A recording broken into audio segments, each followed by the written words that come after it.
Welcome to the Not Just Waiting podcast. I'm your host, Rihanna Hoffman, and this is a space for women learning to wait well and live fully. Whether you're in the middle of uncertainty, transition, or just figuring out what's next, this podcast is here to remind you you are not behind, not forgotten, and definitely not just waiting. Let's dig into truth, grow in courage, and hold on to hope together. Hey friends, welcome back to the Not Just Waiting podcast. Today, I'm honored to introduce you to Hansi Sherwood, a leader, storyteller, and a fierce advocate for hope. Alongside her husband, Hansi has spent nearly 2 decades planting churches, serving communities, and walking closely with people through life's highest highs and deepest lows. After navigating personal tragedy and experiencing a powerful journey of restoration, Hansi now shares messages of resilience, healing, and faith through speaking, writing, and the Hope Chest Initiative. At her core, she's a mom who loves meaningful conversations, time with her family, and helping others rediscover hope in every season. This conversation is tender, honest, and full of reminders that even in the hardest chapters, God is still writing redemption. Let's dive in. Hey friends, welcome back to the Not Just Waiting podcast. I'm so glad you guys are here, and I cannot wait to introduce you to Hansi. Hansi's amazing. We met at coaching retreat this past year. We happened to sit at the same table, or we got sat at the same table, and I was like, oh my goodness, she looks super cool. Let me have a conversation with her. And then every time she said something, I grabbed my notebook. I was like, let me write all this down. I don't know if you know this, Hansi, but you said something about marriage, and I immediately texted my husband, and he's like, oh, that's good advice. I was like, I know, she's great. So I'm really excited to have you on the podcast. Thank you. I'm excited to be here. Thank you so much for having me. I am really chomping at the bit to get going with this. So I have our first question for us. We're talking about becoming in our series, and our first question is, who do you sense God has been forming you into in this season, especially in ways that weren't visible or celebrated? Yeah, absolutely. I love this. And when you asked me to do this, I thought this is so perfect because I know exactly what God is doing in me right now more than I ever have in my life. And it's very exciting, and I'd love to share it. So what God has been doing and you can't see it. And I love that part of your question, right? That it may not be seen or that may not be celebrated, but God is reminding me, friend, that I'm a daughter. First Hmm. and foremost, I'm a daughter. I think that I have lived my life as a follower of Jesus. And I think that we all we can follow that vein so easily. I'm a follower of Jesus. I'm a follower of Jesus. But John 1:12 and 13 says that all who were accepted and believed in him, he gave the right to become a child of God. We're children of God. And I think that God is reminding me right now, in the midst of my waiting, in the midst of what's going on in my own personal life and my family, Hansi, you're a daughter. You're my daughter before anything else. And I think it's really common for us to lose our identity that way. And it's been really heartwarming for me. It's been really formative for my walk with Jesus that I get to wake up every morning. And the first thing I remind myself every single morning is I'm a daughter. I'm a daughter of the King, and I'm going to live that way today. I'm not just a follower of Jesus. Absolutely. I follow Jesus. I live my life in a way that I hope everyone I come in contact with sees the love of Jesus in me, and it's life changing for them. And also, I'm a daughter of God, and I get to live in that. And what I think, this is the exciting part to me, right? We think I'm a mom too. I'm a mom of 4, and we have our children, and we get to watch them live as sons and daughters. Right? And we love to surprise our kids. We absolutely love to do things that's a complete surprise. Sometimes I think they hate it, but most of the time I think they love it. And God's been showing me my children, they live with an expectancy because they know it's going to be good, right? Because they are my sons. They're like, I don't know what's going to happen, but mom and dad have something really cool planned. And I feel like God showed me that and said, Hansi, I want you to live that way. You're a daughter. And so I've been trying really hard, and people don't see it. It's something that maybe isn't celebrated, like you said, it's going on within me, but I feel like I'm being recentered, like my identity. I'm not just a follower of Jesus. I'm not just a leader, speaker, writer. I'm not just a pastor's wife. First and foremost, I'm a daughter of God. And that's amazing. So that was a lot. I'm super excited about it because it is literally changing me. I love that. I have a follow-up question. How does knowing that you're a daughter change how you view yourself? Absolutely. That's such a great question. And I think that that's still in the process. I'm still becoming, but the main thing that it has allowed me to do is celebrate. Celebrate me, celebrate who I am, celebrate what God is doing, just celebrate in general. Honestly, I was never really great at celebrating. That's embarrassing to say. I'm 52 years old and I'm learning how to celebrate. But, when we see ourselves as a son or daughter, like we know we're loved. I am loved by my heavenly Father, and he celebrates me. Like he takes joy in me. So I think that's the main part that it has allowed me to do is actually just really celebrate not only who I am in Christ, but where he has me, even if it's in the waiting. Beautiful. And I appreciate that you identified that you don't know how to celebrate. Recently, we have kind of had that epiphany ourselves because it's just the two of us, and we're like, hey, we have this sparkling grape juice that we've had since Thanksgiving. Like, when are we going to drink it? And my husband goes, when we have something to celebrate. And I'm like, that could be a long time from now. But then if you celebrate the small things, like we could have it every day if we wanted. So I think it's just perspective and how you celebrate and what you're willing to celebrate. Our pastor tells us a church that doesn't celebrate will soon have nothing to celebrate. Mhm. And Mhm. so when That's so we good.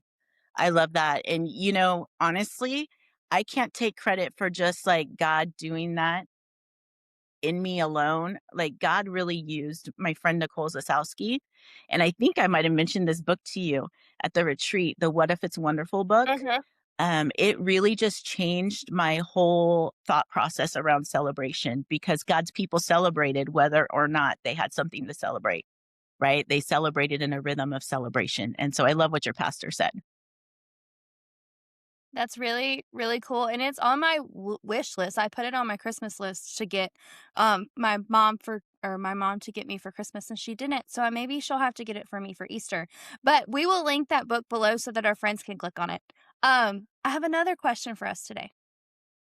Question 2, was there a season where God seemed more focused on shaping your character than advancing your calling, and what did that form in you?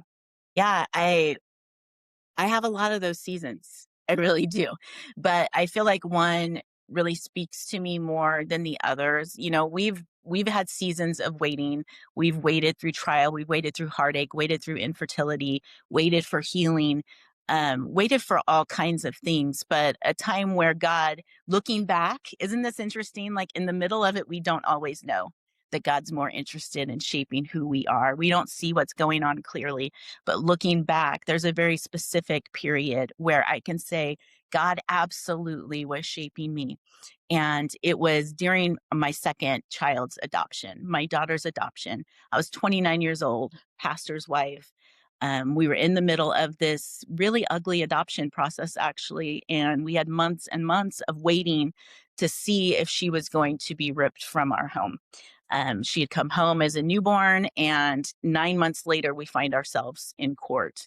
So it felt very much like we were going to lose our daughter, like a death in the family. And in the middle of it all, I saw was heartache, pain, like, Lord, do something, do something. I'm waiting for God to fix this situation.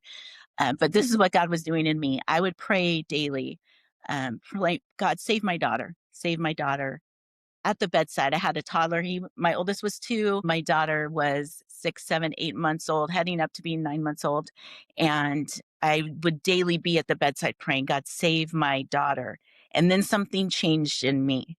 What God was doing was he was stretching my faith. He was growing something in me because I believe it's really easy for us as followers of Jesus to believe that God can do anything. We believe that God can do anything. We know what God has done. God is a God of miracles. What do we do though when God doesn't come through? And that's what God was shaping in me during that time. And so there came a day. Court hearings were in October. This day was in August. So a couple months before our court hearings, I'm praying, I'm crying at my bedside and saying, God, save my daughter. And the next words out of my mouth were, but if you don't, I still believe. And I just wept. And that moment, friend, like God was way more interested in growing my faith. He was way more interested in shaping who I was as a daughter of the King than he was in my present circumstances, really like fixing it for me. He wanted to grow something in me. And so that's the time that came to mind when you asked that question about when was God more interested in that. Yeah, I was a pastor's wife, but life had really stood still for us during this time, and God was doing something in me. Mm, that was beautiful. I got chills. I felt every hair on my face stand up. That was like, I want to ask a practical question. My brain's like, but how did you get there? How did you get to the moment where you're like, but if you don't, Lord, I'm still going to believe? How do you get there? Hmm. Yes, I wrestled, and I heard God over and over. And forgive my emotion; it's still so emotional because God is so powerful in it all. As I'm praying, save my daughter, I would hear God say, "Do you trust me? Do you trust me? Do you trust me?" And so I had to wrestle with that. I feel like that's how I got there, friend, is like wrestling with, I'm asking God to do something. Do I trust him? Do I trust what he's going to do? And I think just like being able to sit with that and go, yes, I trust him. And then having to wrestle with like, well, what does that really mean? What does it mean to trust God? What does it mean? Does it mean that if God doesn't do things the way I want, do I still love him? Do I still trust him? Do I still believe? Will I still follow? Like all of those questions were coming at me and just coming to that resolution. I mean, it was months. I'm telling you, it was months. We were served papers in June and court was in October. And so I had months of wrestling and praying and crying out and waiting. And I was a work in progress. And it has made the difference in my faith because God's way is bigger than our way, and we don't always understand. And if he's just a vending machine God, and we put in our quarter for that Twix and a Milky Way comes out, then we abandon the vending machine, right? Huh? Mm, that's just like, I love hearing your story because there is no way that you would have the faith that you have if you hadn't have gone through that. Not that anybody wants to go through what you went through, and some people listening totally have. But it's just, it's the epitome of becoming, because in that season, the Lord was creating in you who he wanted you to be, whether you wanted it or not. And so when you're seeking the Lord and asking him and he's asking you, "Hey, do you trust me?" And you're like, "Yeah, I trust you." But then you get there and you're like, maybe I don't." And I think that's such a difficult thing to not only confess, like, "Hey, Lord, I thought I did, but I really don't. And can you help me trust you more?" But then he not only helps you trust him more, he also delivers you from what you wanted the Lord to give you. Like he gave you your daughter in this case. Sometimes he doesn't, but it also works for his good and his glory. So your story, I'm going to think about that for days cuz like my brain literally can't comprehend it. It is like, "Okay, Lord, what are you trying to teach me in this season? And do I like in your story, I'm like, do I trust you? I thought I did. I don't have anything that high of stakes, but I want to trust you if that's what you're going to do in me so that my character can be formed better to serve you. Like I want that. That's what I want." Yes, I love that. And if I can just insert right there, I did a talk a few months ago, and that part, what you said right there, came up. Like James talks about, you know, we give thanks in all the trouble, and I count it joy, right? I count it all joy, and I think that that's where I've gotten because I know that I'm not only being shaped, but I can see the character of God more clearly when I'm going through something so difficult at this point in my life. I look at it and I go, I'm about to see something about God that I didn't know before. I'm about to see God move in a way I haven't seen before.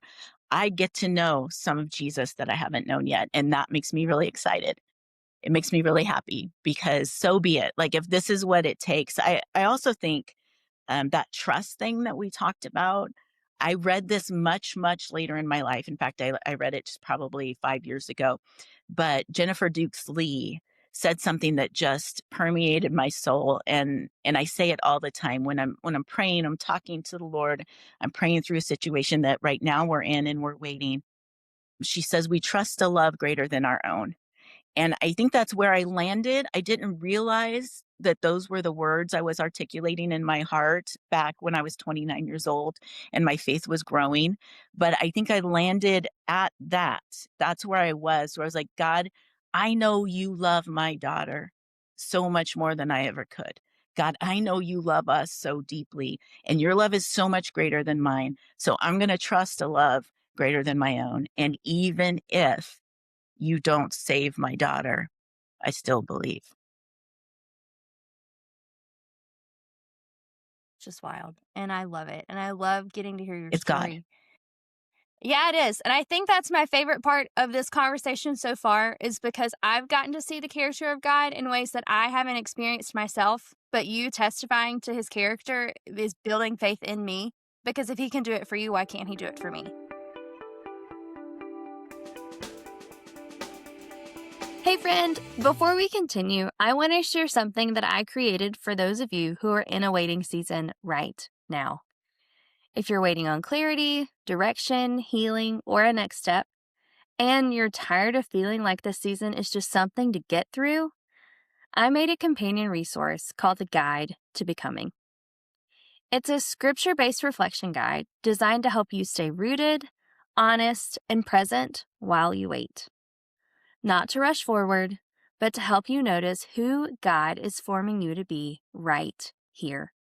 You can download the Guide to Becoming right now. Just check the link in our show notes. Remember, you're not behind. You're not forgotten. You are becoming. Now back to our conversation.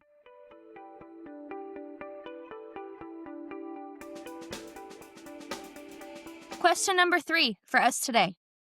What have you had to release, whether that's expectations, timelines, or your identity, in order to become who God is inviting you to be now? Yes. Yes. As I mentioned before, like we are in a waiting again right now in our family, and we've been waiting and praying, waiting for God to move in a family situation. And it's a very vulnerable situation for me, and I have had to release a lot. So I love this question because we're always learning, we're always growing. I don't have this figured out just because I'm 52 years old and I'm a pastor's wife. And so what I have found right now in my waiting and what God is asking me to become is I have to continue to release control. Just when you think you've got that mastered, God shows something else like, oh, you're hanging on very tightly. Open hands, Hansi, like open them up. So I've had to release control. I've had to release expectations that are not only from others, but from myself as well, like what I've put on myself. I've had to release people pleasing again. And I also have had to release fears, worries, and anxieties, and some responsibility, like not things that have been handed to me, but things that I've picked up that weren't mine to hold, and let go of those. So it's an ongoing process, and daily. When I say that I've had to release it, I literally mean daily. I haven't mastered it, but daily as I get up, and that's back to the whole I'm being reminded that I'm a daughter first. So when I wake up, the thing I remind myself every day is I'm going to live like a daughter. I'm not going to live before that. I'm not going to live like a mother. I'm not going to live like a leader, a pastor's wife. First and foremost, I'm going to live like a daughter. And that helps me release control, helps me release the expectations, the people pleasing, the fears, anxieties, responsibility. So it's all working hand in hand.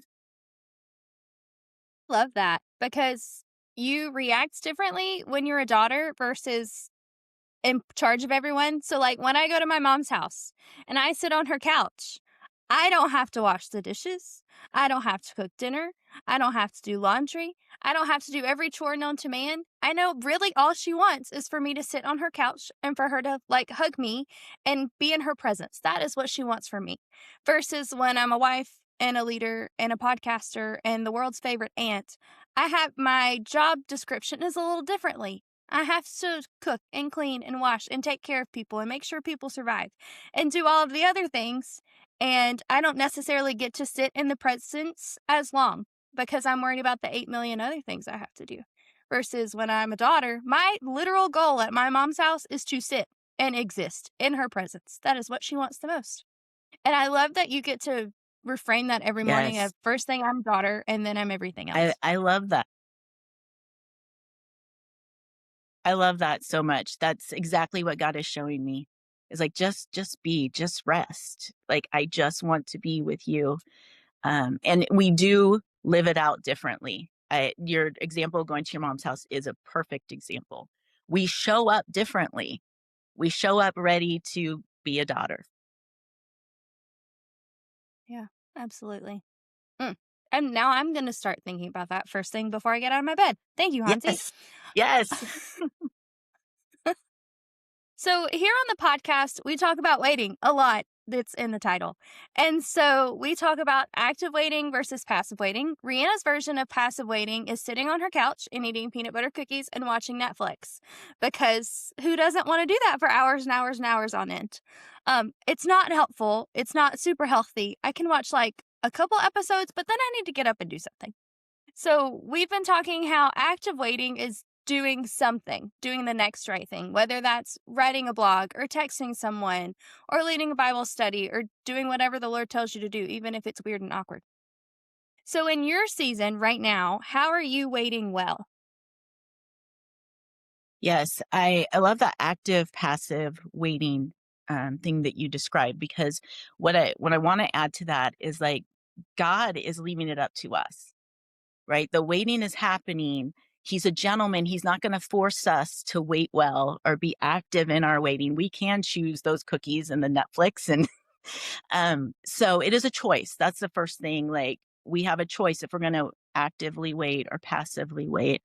And I have been guilty of passively waiting in my life for sure. Like just waiting for God to fix it or show it. And I'm just going to plop down right here and just wait till I know what to do. And as I've grown and as I've matured as a leader and as a child of God, I have learned how to, I believe, actively wait. And so right now, what that looks like is like I'm waiting in obedience.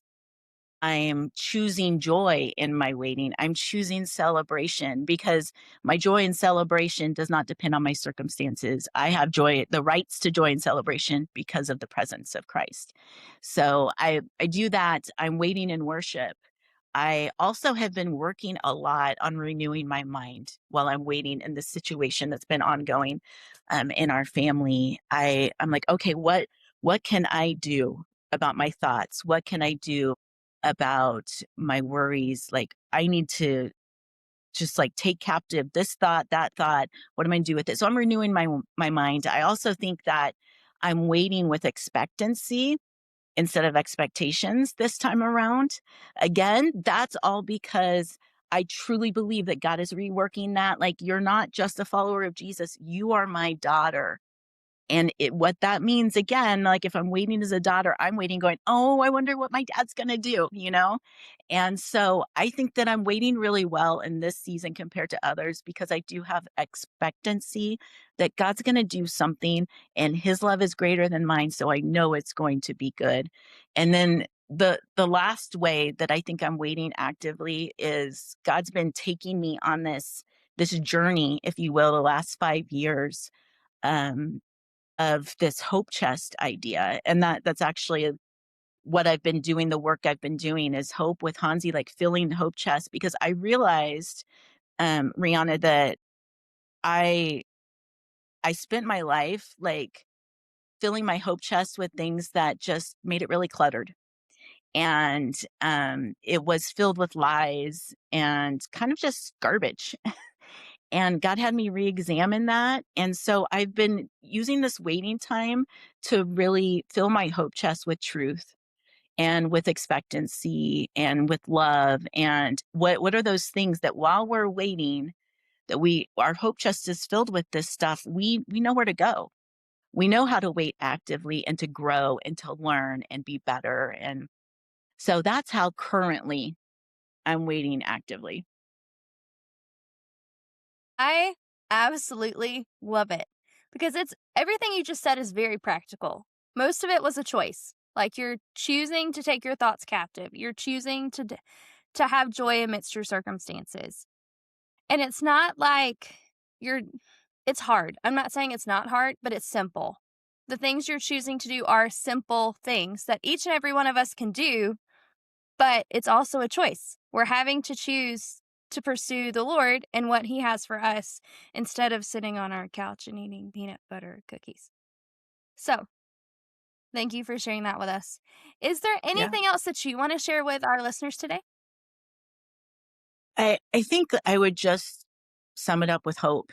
Really, I want our listeners to know that if it's dark right now, it's not going to be dark forever. Like, and if the waiting is painful, that God is close to the brokenhearted. Like He's with you in it.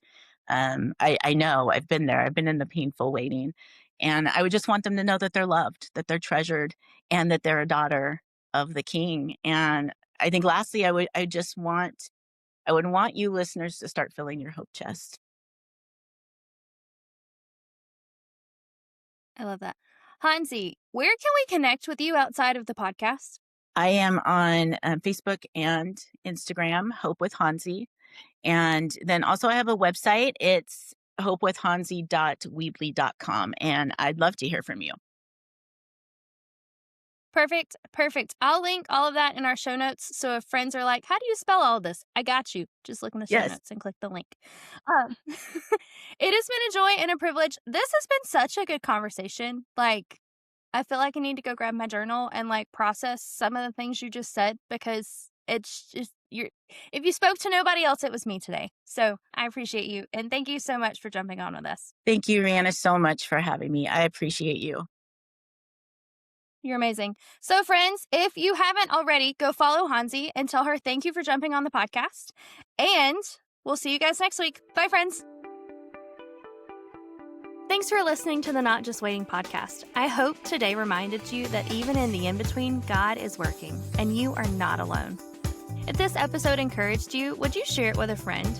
And don't forget to hit follow so you never miss a moment of truth, hope, and real conversation.